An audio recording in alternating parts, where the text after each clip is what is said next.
Hey everybody, today we're looking at an original solo card game called Missile Cards. It's like the classic missile defense a video game, except you're playing with cards. Your goal is to get through a whole deck of cards, and sort of like Onirim, without your base being destroyed by meteors and other items that are falling toward your base. So let's take a look and see how this digital first card game works.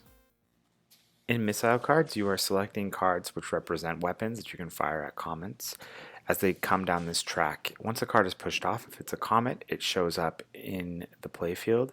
If it is a normal card, it will go back into the deck. So if it's a card you don't need right now, then you can potentially save it for later, since you will need to go through the entire deck in order to beat the game. You can destroy these comets that are falling by using a card that matches the number of the meteor, or if it's lower than that number, it will just do a certain amount of damage, and then you can go from there.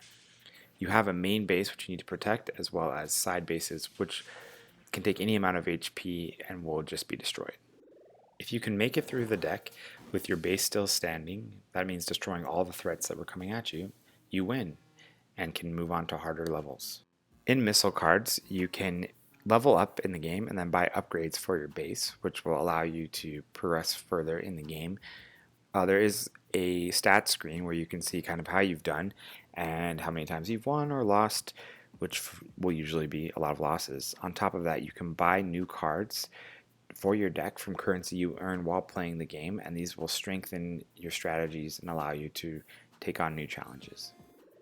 This is a pretty interesting little solo brain burner. If you're looking for something to challenge yourself while you're waiting for other things to happen on the bus, etc., this is a fun one to look at.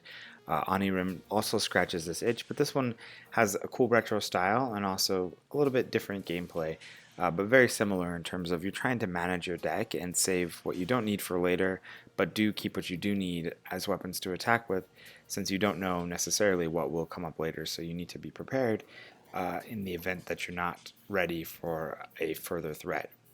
So it's sometimes hard to parse exactly the best decision, but as you play, you'll learn more about the game, and the game will throw more challenges at you. Missile Cards is a charming little solo game. If you love this style of solo puzzle game, then this is definitely one you're going to want to check out. So that's Missile Cards, and you can get it today.